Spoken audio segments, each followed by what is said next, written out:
Thank you very much.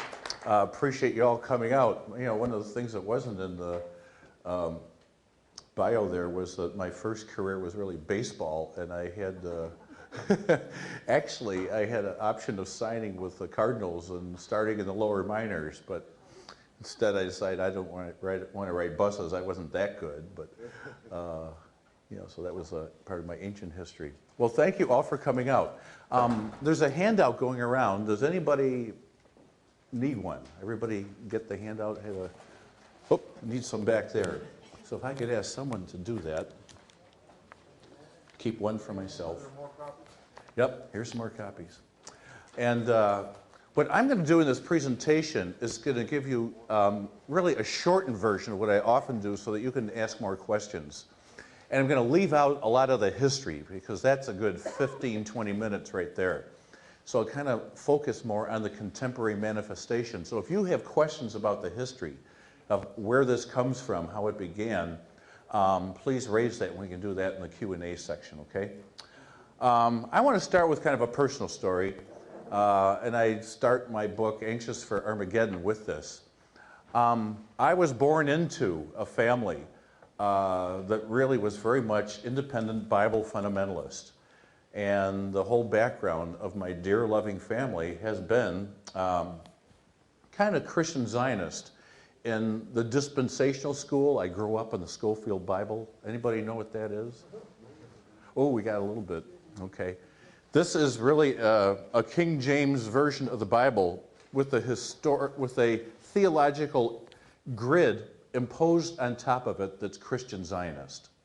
So you read the Bible thinking that this is the only way to interpret it, that we are in the latter days moving to the rapture and the return of Jesus and the Battle of Armageddon.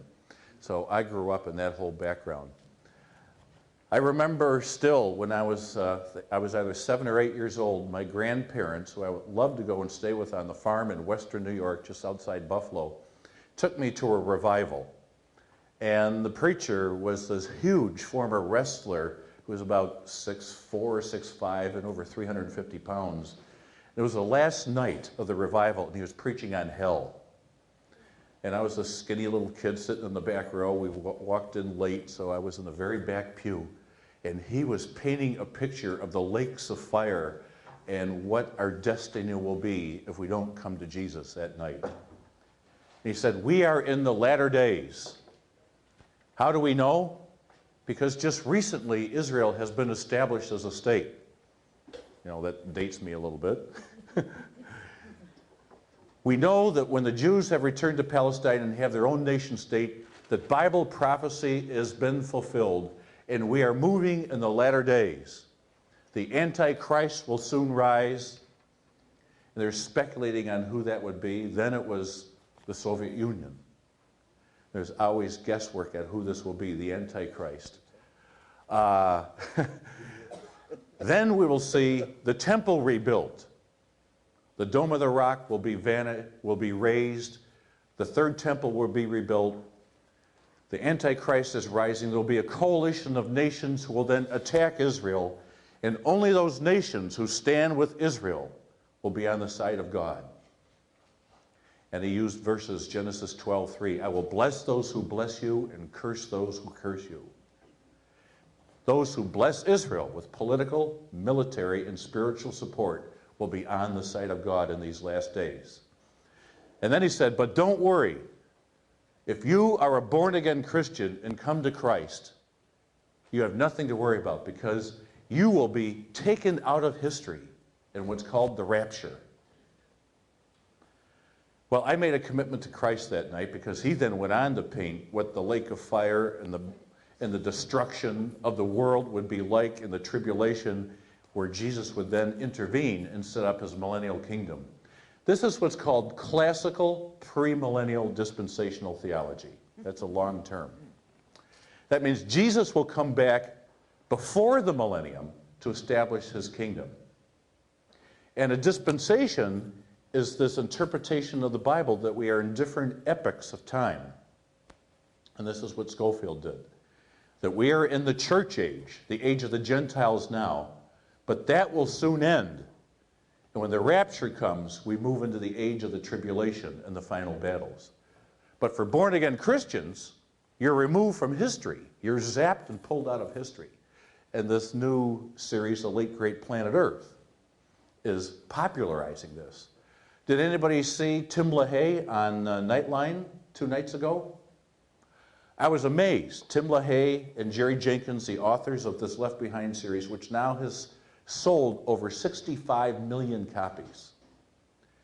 They did an interview where LaHaye was basically asked, with no critical commentary on, this mainline television program. He says, we are in the very last days. The rapture will be within a matter of years. The Antichrist is alive, and everything hinges now on Israel. So we must support Israel. This view is growing. So there, I want to move to my first slide here.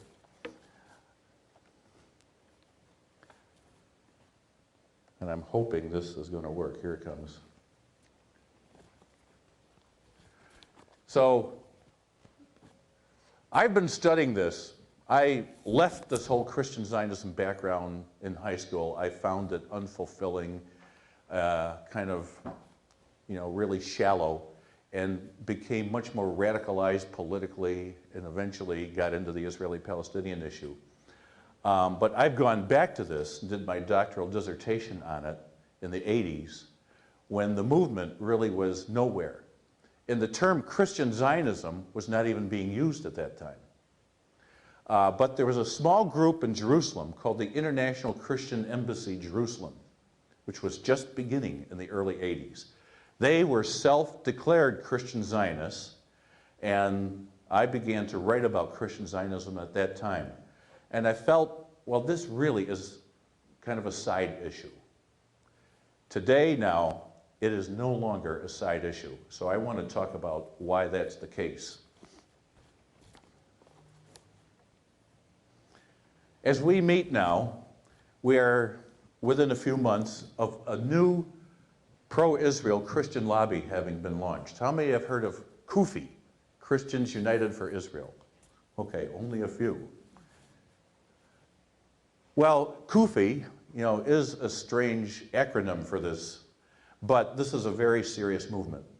It was launched in the middle of July in Washington, D.C. by this fellow, Pastor John Hagee. He's a dispensationalist. He preaches what I grew up in, this Christian Zionist theology of this latter-day Armageddon type of theology.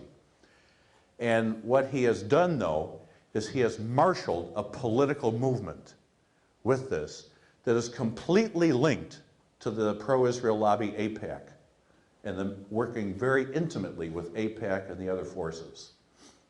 When this was launched, he declared, we will have organized offices in every state in the Union, mobilizing evangelical Christians, and he uses the term evangelical, which I want to come back to, mobilizing evangelical Christians and whoever will work with us on a pro-Israel agenda. And this is a hard right, maximalist Israeli agenda. They support Israel having control of all of the West Bank, Jerusalem, and Gaza, because God gave it to the Jews exclusively. They take the Bible literally, and they see it in terms of a future fulfillment. So it's a literalistic and a futurist hermeneutic, we say. Hermeneutic, the theology of biblical interpretation. So biblical texts that may have dealt with the Jews going back after the Babylonian captivity, in the 8th century BC, they see as being fulfilled in our day now. So they project a future interpretation on these verses. They say everything now is pointing toward the rapture, the coming tribulation, and the return of Jesus. But they are mobilizing a political campaign around it. He had 3,500 mostly Christians in Washington in mid-July during the beginning of the, ironically, the Israeli-Hezbollah war. They then, after the conference, were deployed so that every congressional office was visited, pressing for more arms and weapons to be sent to Israel immediately while it was under attack. but also calling for a U.S. attack on Iran, because he sees Iran and the coming war with Iran as a prelude for Armageddon. So you see how the theology fits into a political framework, and now it's being used to mobilize Christians across the country. So their goal, in every state in the Union, there will be Christian Zionist leadership developing a fanatical right-wing pro-Israel, pro-Christian lobby. So this is already in the works. As we sit here today, I'll go to the next one.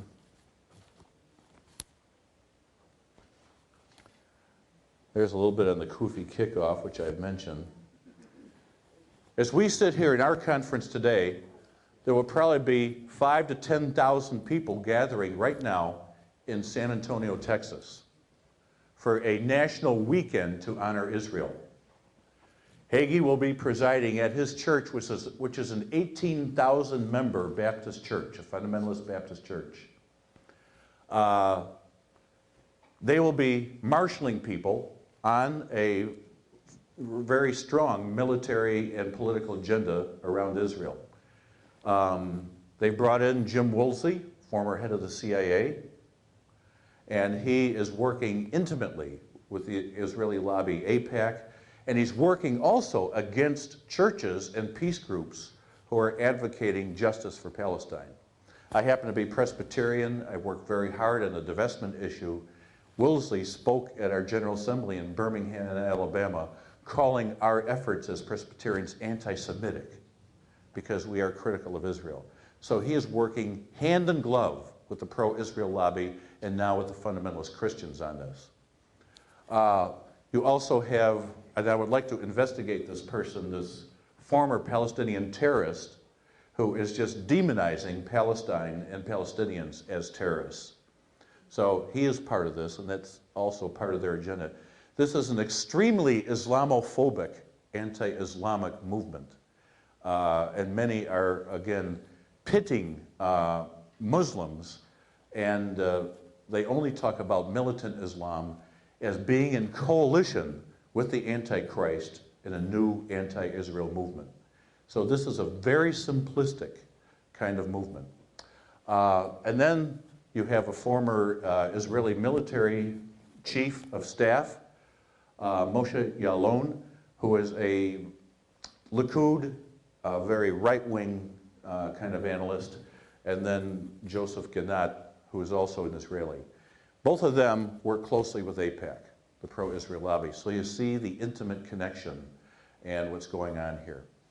Christian Zionism is a theology of empire. And it's a very convenient theology to support the militaristic, neoconservative kind of direction that we have been seeing in this country for several years. And Christian Zionism has only now come into its power, and I think we're seeing now the zenith of its power. I'm hoping we will see some cracks, and there are cracks in the structure, and a soon decline. But right now they are reaching the height of their power. And there's a convergence of several trends that have happened. You know, since 9/11, the fear factor, which interestingly converged with the turn of the millennium. Remember how many were storing water because we thought things were going to collapse? There's a tremendous amount of fear in our culture, in our society, in 1988, 1999. Interestingly, the Left Behind books were coming out then. Then you had 9/11. So this fear within our culture fits very well and kind of is a precondition for why this movement has captured the imagination of a lot of Christians. It provides very simple black and white answers, and the Bush administration have used this. Language of the evil empire. Bush even slipping and using crusade at that one point. This is a crusader theology that fits very well with the imperial aspirations of the U.S. And then with the neoconservative movement, which talks about preemption. It talks in language of empire. So the Christian right fits into this whole mindset and worldview, you know, quite conveniently. So this fear factor, the coming of the Bush administration, its capture of the right-wing element within the Republican Party, its close convergence with the neoconservative movement, and with the pro-Israel lobby. And I'd rather use the term pro-Israel, don't use Jewish lobby. I think that can hint of anti-Semitism. Realistically, pro-Israel lobby is the term to use, because now, if Hagee is correct in what he is charting out to do, there will be more fundamentalist Christians than Jews involved in the pro-Israel lobby. And that's the direction things are going. But clearly, it's intimately linked with AIPAC, the major pro-Israel lobby, and with the Council of Presidents of Jewish organizations. Malcolm Henlein works very closely with this movement as well. Well, let me move ahead. I wonder if my timekeeper can tell me when I got 15 minutes to go. I lose track of time easily. You're seeing Hagee now in kind of a power struggle with Jerry Falwell and Pat Robertson. They're trying to outdo each other.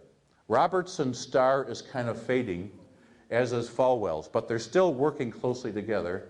But you remember Robertson went over to Israel and was taken right up to the border during the war with Hezbollah, and he had this white suit on like an old prophet, calling for more U.S. weapons to be sent to Israel and for the global community and for Christians to support Israel at this time of great need.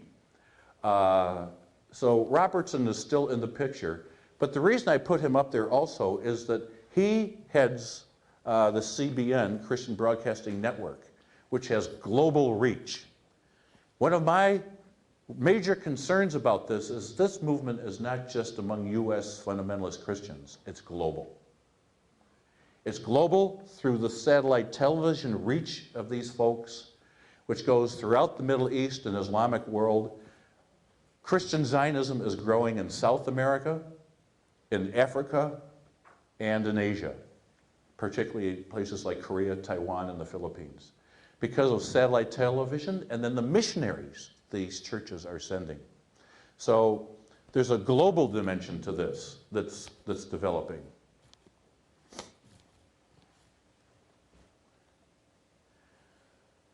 So here are some reasons why I think this is an issue that we need to be concerned about.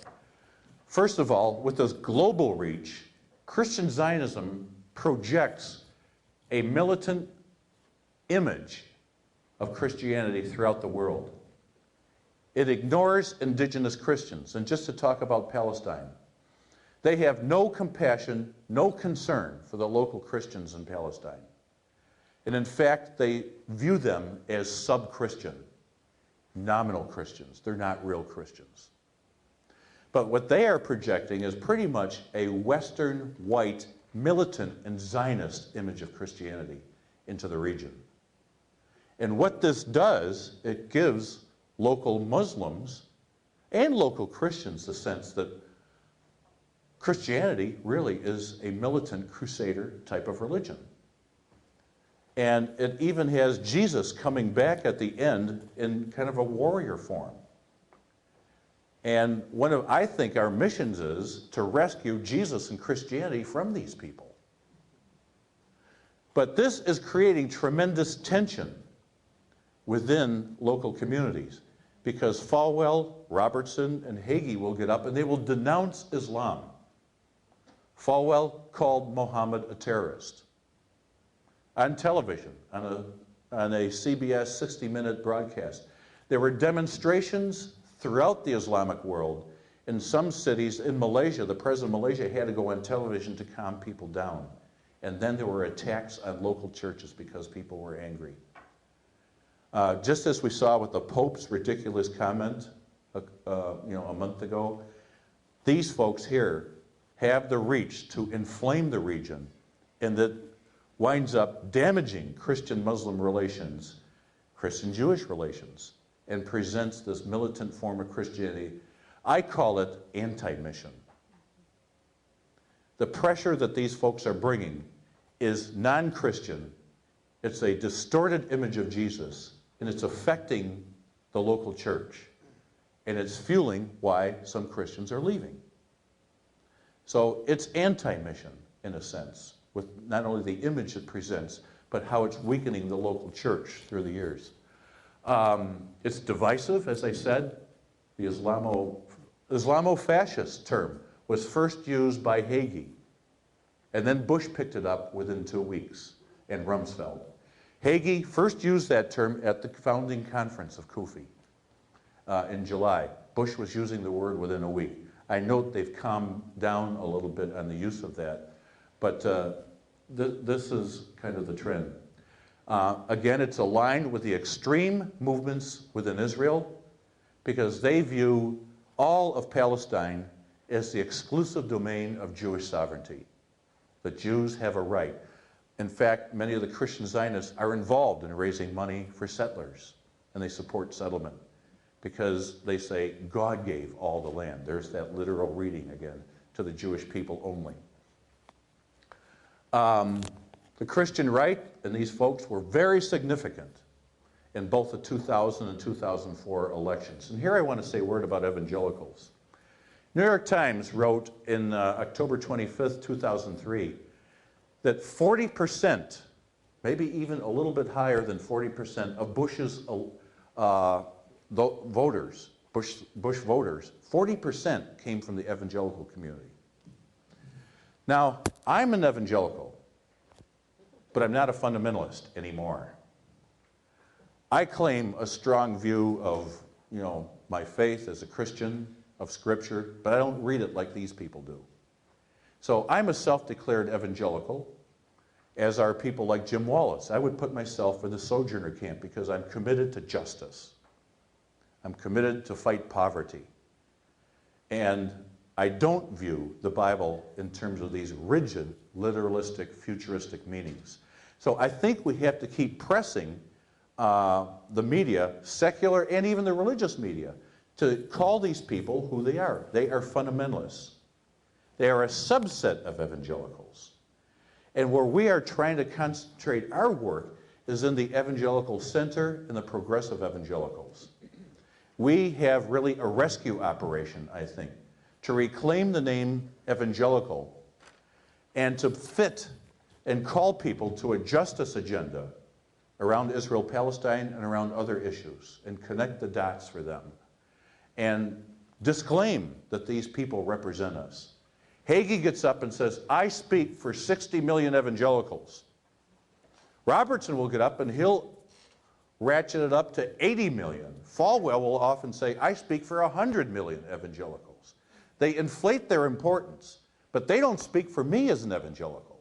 And I think we have to be more aggressive in separating this. And I always try to do this whenever we're working with the media. This is not evangelical Christianity. This is an extreme form of fundamentalism that does not represent historic evangelicalism. So we have to reclaim that. And we have to concentrate our efforts in the center of evangelicalism, but also this is filtering into the mainline churches. I have several friends who are pastors in the South and California, and not just the South.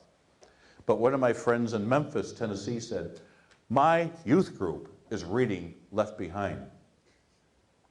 Presbyterian, mainline Presbyterian church. His women's association is reading Left Behind. He says, what do I do? And we talked about it. He's got to get up and start preaching evangelical, biblical Christianity and begin to interpret and show how this is totally inconsistent with the gospel. And it misrepresents Jesus Christ. And I would go so far to call this a heresy. This is a modern heresy. And we can deal with that in the questions, and I can give you 5 reasons why. So, we're concentrating on the evangelicals, broadly speaking.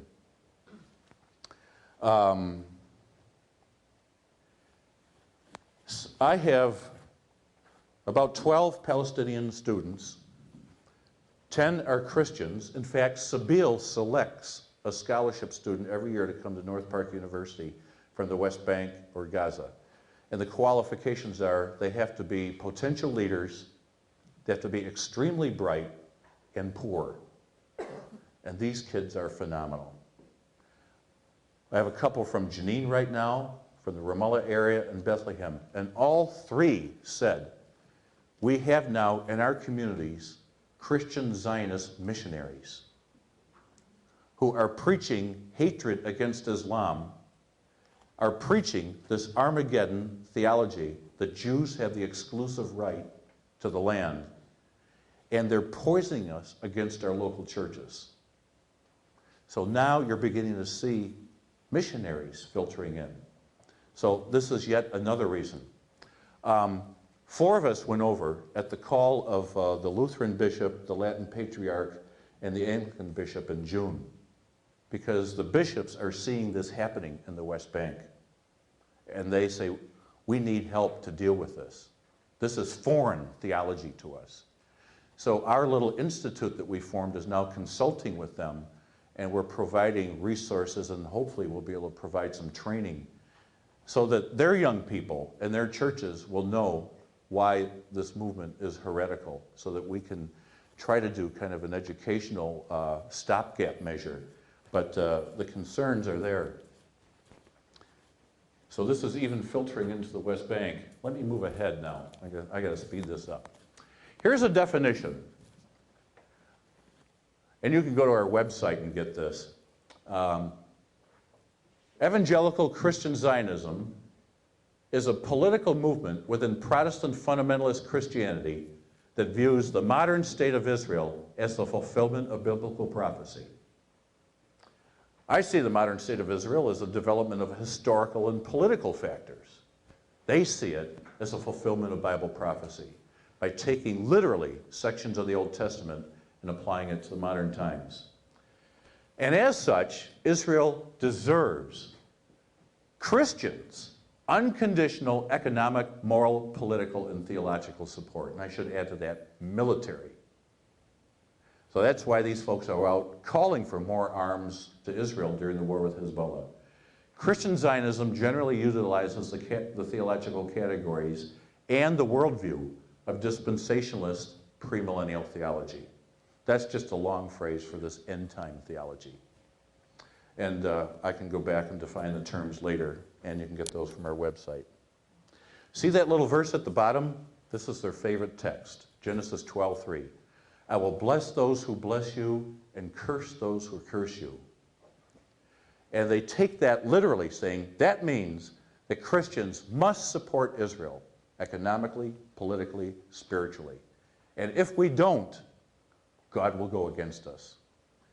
Falwell, in one of his books, says, the future of America and our success is dependent on how much we support Israel. So again, there's the literal future fulfillment. So this is one of their favorite proof texts of what the task is. I don't think that's what that verse is about at all. Where are we locating it?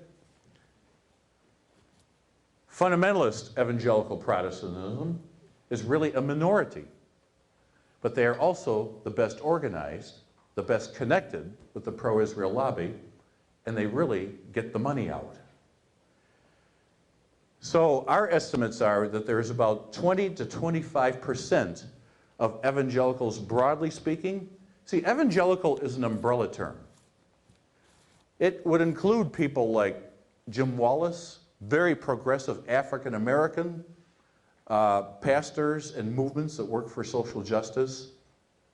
Many evangelicals, I attend an evangelical Presbyterian church. It's mainline, but it self-declares itself as evangelical. More conservative theologically, but certainly not fundamentalist, and certainly not Zionist. So, broadly speaking, evangelicalism covers many within the mainline churches who are self-declared evangelicals. There are about 40 evangelical denominations. My university, North Park, is part of the Evangelical Covenant. It's an evangelical denomination. Evangelical Free Church, there's many evangelical denominations. So if you put all that together with the African American and Hispanic evangelicals, you're talking about 90 to 100 million Americans. And these are the folks who are susceptible to Christian Zionism.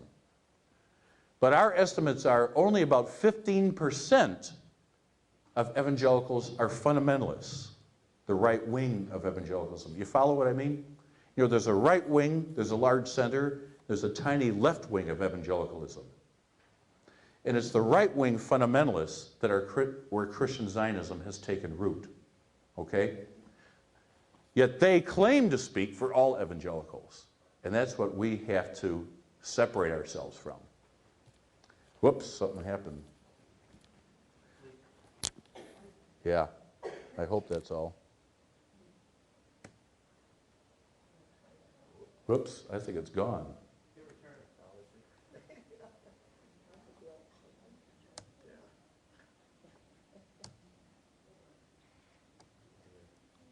Well, I've never seen this before. Yeah, we got like a Bermuda Triangle in this building, I think, on computers.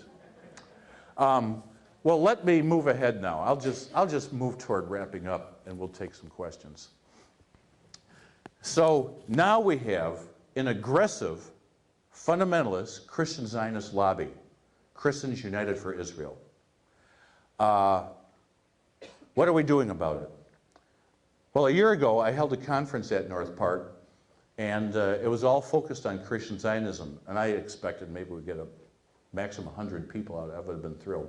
We had over 325 people come from all over the country. And we had a lot of the folks who are speaking on and writing about Christian Zionism. And I felt we don't just need another conference. So I pulled them together and I said, who will commit yourself to help us form a movement that will critique, continue to write on, and work together? So we created an institute, a virtual institute. We have no money. My own school would not let us put it in our budget and run it out of our Middle East Center. They're a little bit worried this may get too controversial. So I run it on my visa. Every month we have a conference call. We meet twice a year together face to face. And when we met, somebody said, you know, we need a website. So I said, hey, go and check out to see if anybody's got Christian Zionism. This was a year and a half ago. Nobody had it. So we bought it within an hour, put it on my credit card. So ChristianZionism.org has become the go-to website. So if you type in Christian Zionism, we getting anything? No. If you type in Christian Zionism in Google, it takes you to our website. Either it's the number 1 or number 2. And the fundamentalist Christians are screaming at us because we beat them to that website. And most of us are, you know, recovering fundamentalists. We've been there. People like Stephen Sizer, John Hubers, Mike Spath, he did not endure this. But we have created this institute. We now have a speakers bureau, and on your handout, the first sheet is our institute. So if you need speakers, people to consult with, articles, you can download articles, and I downloaded a couple that I wrote for the Beirut Daily Star a year ago that give the history. That gives you the history I didn't go into. So we've created this resource now, and we're having regional conferences.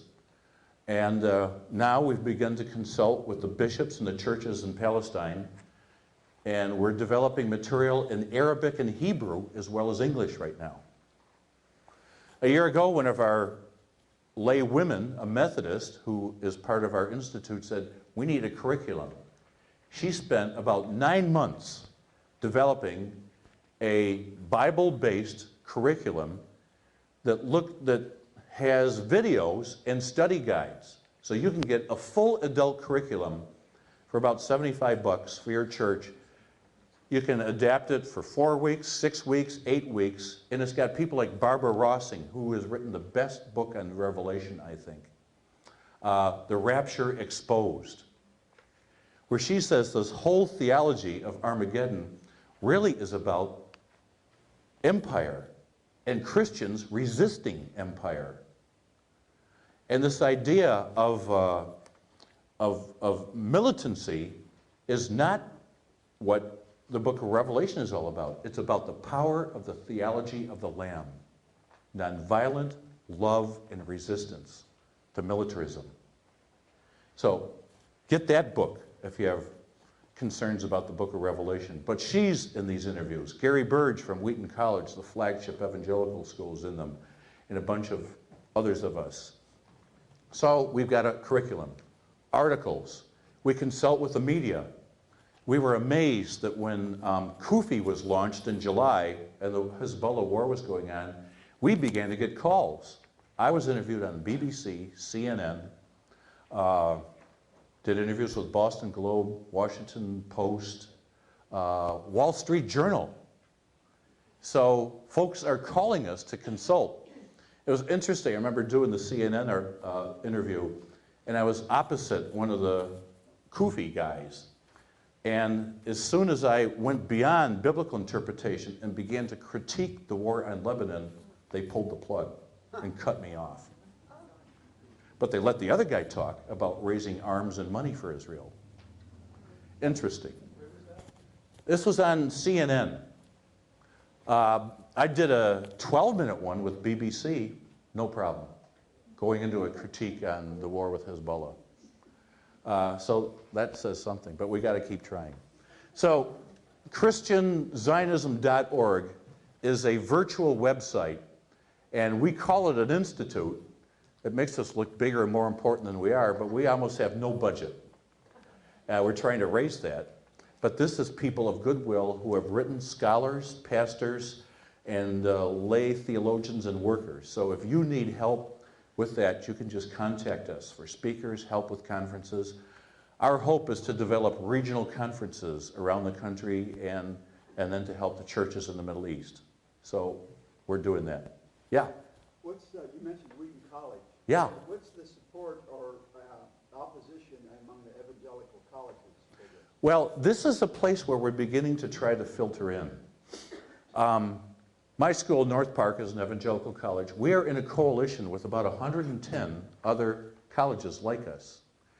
But the Middle East Center that I direct is the only Middle East center at an evangelical school of higher education in the Western Hemisphere. So we're trying to get more progressive Middle East centers who will work on justice, work on Israel, Palestine, and the other issues in the region. So this is just beginning. There's several faculty at Wheaton who are interested, and they work with us. But we're just beginning this kind of college thing because we got to work on the next generation.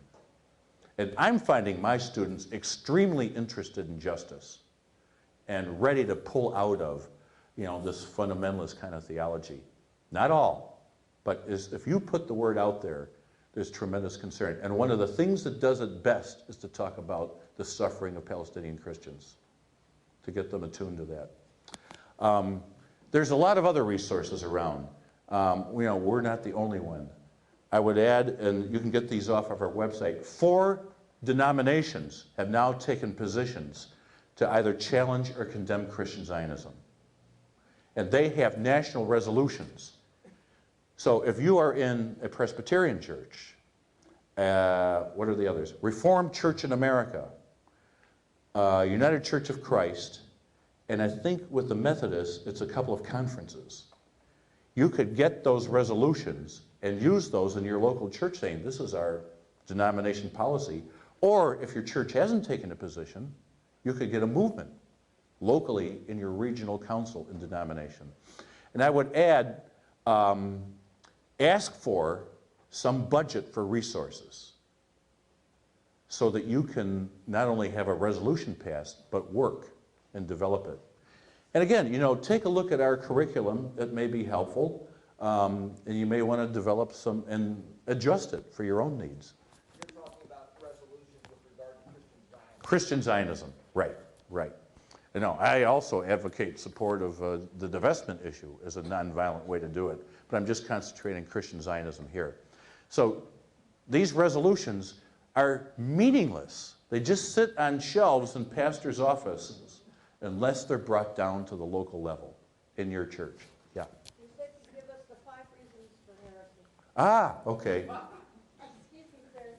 I was designated to tell you when the 15 minutes. Thank you. Okay, we got 15 minutes. Okay, now let me not ramble on too long on this because this is a whole other lecture.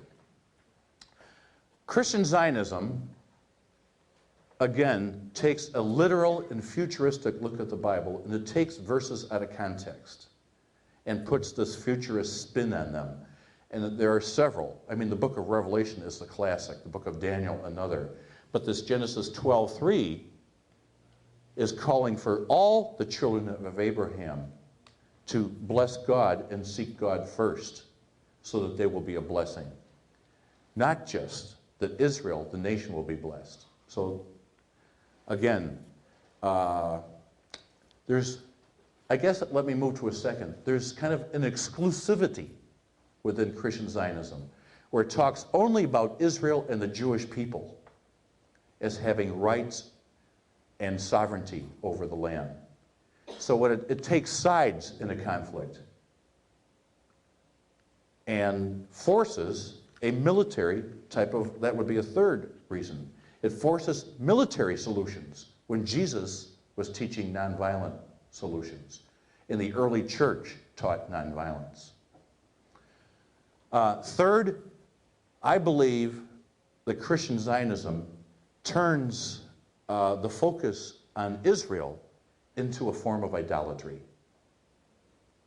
It virtually leads into almost a cult-like worship of Israel. If you were to attend this convention in San Antonio, that's what you would see. You will see only Israeli goods in there. You'll see praise song and dancers praising Israel, and Hagee preaching a pro-Israel, hardline military pro-Israel type of Zionism. It has emptied out the gospel of Christ, of compassion, of love, mercy, and reconciliation, and turned it into an idolatry of Israel. And I guess that's the last part. You lose the compassion of Christianity. And then I'd add a sixth, it's a form of anti-mission. It's undermining the local church, and it's projecting this crusader image of Christianity into the region that is exactly the opposite of who Jesus was and what he stood for. So there's 5 or 6 different heretical reasons. Yeah. But I think the key one is this is a form of idolatry. Yeah. I was hoping that you could expand a little bit on why you think that the movement is reaching its zenith and is about to crash. Why do I think the movement is reaching its zenith now and may crash? Well, I think there's a lot of factors around that. You have to look at it contextually. The war in Iraq going so poorly is, and now you have military generals and many within the administration beginning to be critical. So it's raising questions about this militaristic, preemptive solution. And the neoconservatives and the Christian Zionists have really been in bed together on this. Questions are now being raised about Israel's strategic value in the region. You know, the papers by Mearsheimer and Walt have opened up a lot of critique, but also a lot of thinking that Israel's militaristic approach to the region is damaging to U.S. interests. And all you have to do is travel around the world. We're either the laughingstock or we're hated. So I think people are beginning to rethink the role of Israel as a military Israel. I think the failure of Israel in Lebanon this summer is another factor, and as these folks were lobbying for that. Now what I'm worried about is because Israel did not do so well with Hezbollah, that the more militant folks are going to have their way and call for another militaristic strike, either on Lebanon, Iran, or Iran in the region. And you don't know if this is just hearsay or conspiratorial theories, but there's a lot of this being discussed on the internet. If that happens, that will inflame the region, and I think will also show that the support of an Israeli agenda is terribly damaging to us. And I think a lot of people are beginning to see in the evangelical community that we have, that a lot of evangelicals have abandoned justice. And we need a new evangelical theology that reclaims both our personal commitment and faith to Christ, but also justice. And you're hearing this from Jim Wallace, a lot of others. There's a full-page ad, and it was in the Chicago Tribune, New York Times the other day, of a spectrum of evangelicals ranging from Southern Baptists, who tend to be fundamentalist and Christian Zionists, Richard Land and others, all the way over to Jim Wallace and Ron Sider, calling for Bush to do something about Darfur rather than just ignore it or talk.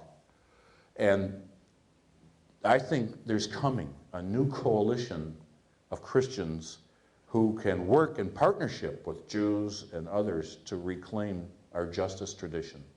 And that flies right in the face of Christian Zionism. And I'm hoping our guy from Chicago, Barack Obama, who is a deep believer and comes out of the black tradition, may run for president. I'm not sure if that's the best thing. I almost don't want to wish that on anybody at this point. But yeah, but he's at least, he's got a new book out and he's testing the media. So I think there's some things that are showing there's crack, people are thinking critically. These folks don't think critically, but now this critique is being raised at the national level as well as locally to show that we've made some tragic mistakes in militarizing these conflicts. I don't know who is next. Danforth is also getting together. Danforth too, yeah. So you're going to see, hopefully, you know, not just evangelicals, but maybe a new alignment. I would also suggest another website to you. I think many Jews are beginning to rethink this. We have a rabbi in our institute who's just a wonderful progressive rabbi, and he and a Jewish journalist organized a website that we're linked to called Jews on First, to use a baseball analogy. Jews on First. Go to that website. And what that does, it shows how the Christian right is undermining the First Amendment, and where Jews have always been in the forefront of it. So they now are also taking on the Christian Zionism issue to show how these things work together. And they're getting tremendous support and interest. But what they're trying to say is, and here's another point, this theology is ultimately anti-Semitic. Because what it calls for is for Jews to regather in Israel and to support these military solutions, but 2/3 of the Jews are going to be annihilated, according to this theology. And the other third will convert to Christianity. Now, there's a wonderful Jewish writer, Gershom Gorenberg, who wrote the book The End of Days. That's a good one. He said in that CBS interview opposite Falwell, he said, well, you know, in Christian Zionism, they have a 4-part drama, which has me as a Jew either disappearing in their third act or converting to Christianity. As a Jew, I don't like my odds. So more Jews need to stand up and critique this. But right now, you have most of the Jewish establishment and the pro-Israel Jewish lobby working intimately with these people.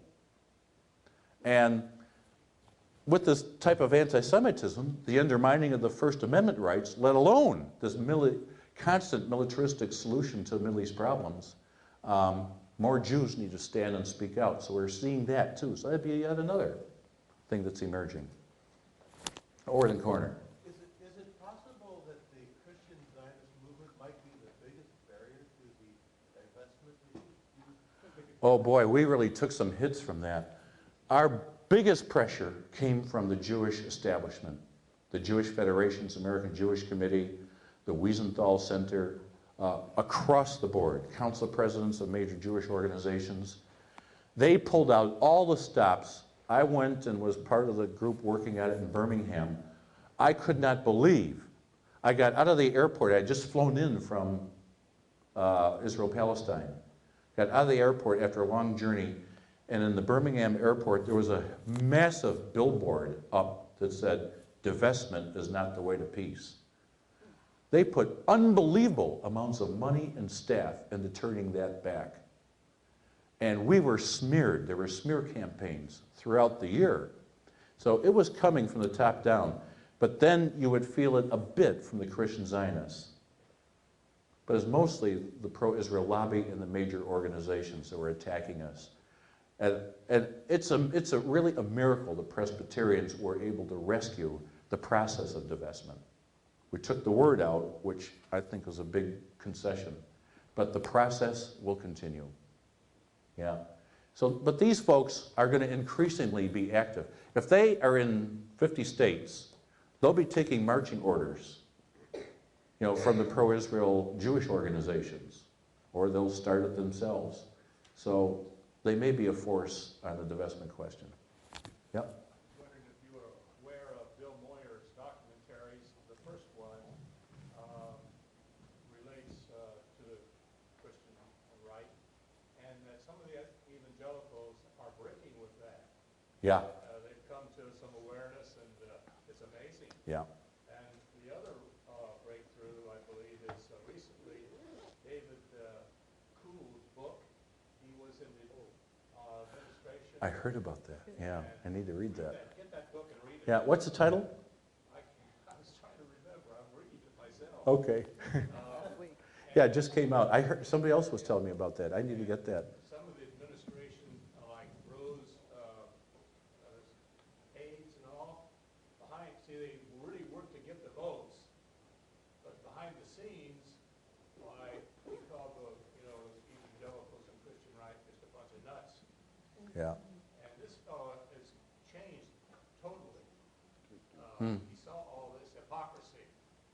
Yeah. So he's exposing that in the book. Yeah, well, thanks. That's yet another sign. I think there's going to be more of this analysis coming out from folks who see that this direction is perilous, and it's brought us no solutions, and we're in a much worse situation. So, these are, I think, all signs of the facade cracking. But I think we can't dismiss these folks as crazy and nuts. I remember when I was trying to talk about this in the mid-'80s or early '90s, that was the reaction I got. This isn't important.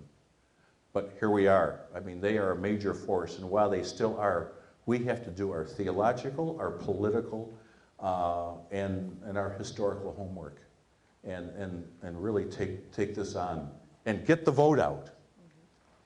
This next election is going to be pivotal. Yeah. Tempting Faith was the title of that book. Tempting Faith, thank you. Tempting Faith. And the author again? David Kuhl. David Kuhl. K-U-O. K-U-O. Yes, I've heard about this, and he was in the administration. Okay. The one troubling thing about that is in interviews he said the only thing he thought was wrong is that the programs were never funded. He did not say that he had a problem with the faith-based initiative being in charge of anything. His gripe was that they didn't fund the programs that they promised to, and that they ridiculed the people. He doesn't critique the fact that the Bush administration was using these perks to mobilize people? Yes, he criticizes that. I would think that would be a major focus of his critique. On the radio interviews, he said we were used.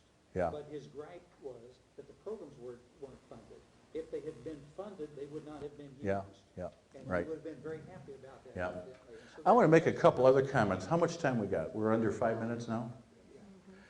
One is, I think we have to be careful not to just demonize these folks, or else we are winding up doing the same thing that they do, dividing the world into good and evil. I think it's fine to critique, but to be very focused in our critique, and to do it with constructive love. I mean, my dear godfather, my uncle, is very much in this, and we have a loving dialogue and just differ. My mom, now she's going to be 90 very soon, she says, Don, why do you keep working for peace in Palestine? It's never going to be solved till Jesus comes back and the Battle of Armageddon takes place. But, I may never reach Mom on this, but I have to kind of live the faith and be as peaceful and loving as I can and not sacrifice that relationship. So I think we have to do this from a spiritual-centered peace with a lot of love and compassion, but to use our heads and to do the theological critique, the political critique, and not back off. I think this is a time to be prophetic, but not in a nasty way, as some of these folks are. And there's a difference. You can be lovingly prophetic rather than demonic. So that would be one. The last minute, I'd just like to go back to Jesus. Jesus rejects this end-time theology in 3 places in the Gospels. And then I'd like to end with, in Acts chapter 1, I think this is one of the most telling sections. Just before the ascension, Jesus goes up to the Mount of Olives, and it must have still had that marvelous view that not as much as we see today. But one of the disciples asked Jesus, Lord, will you now restore the kingdom to Israel? Probably a zealot question. You could even say a Zionist question today. Will you restore the kingdom to Israel? And Jesus is harsh with them. Very pointed. You know, you could say, well, of all the questions you could have asked, you know, we're having the whole ministry now turned over to us because Jesus is going to be leaving the scene. It's like saying, well, Lord, we thought your teachings were exciting. We loved some of those miracles. You really outdid yourself with the resurrection, but now are you going to do the big one? And Jesus must have said, my God, you guys, you don't get it yet. So he says, it's not for you to know the times or the seasons that God has fixed by his own authority. Let God be God. You are stepping into God's place when you try to use prophecy as prediction. And that's what these folks are doing. You know, LaHaye's there predicting the rapture and the return of Jesus is going to come any moment. Hal Lindsey before predicted the rapture would take place in 1988. And he kept rewriting books and making more money, updating it. So I was just off a little bit. So Jesus says, this is a distortion, really, of the Scripture. Let God be God. And he says, but it is for you to be my witnesses in Jerusalem, in all Judea, in Samaria, and unto the ends of the earth. And that term witness is martyrion in the Greek. It means to be faithful unto death in a mission of love, reconciliation, proclamation of healing, and to go into the difficult places. They were sent right back into Jerusalem, the place of the crucifixion. So we are called to go to the difficult places, and that can be in our cities, here, but can also be in Jerusalem and Palestine, which definitely needs that peace and mercy. Thank you very much.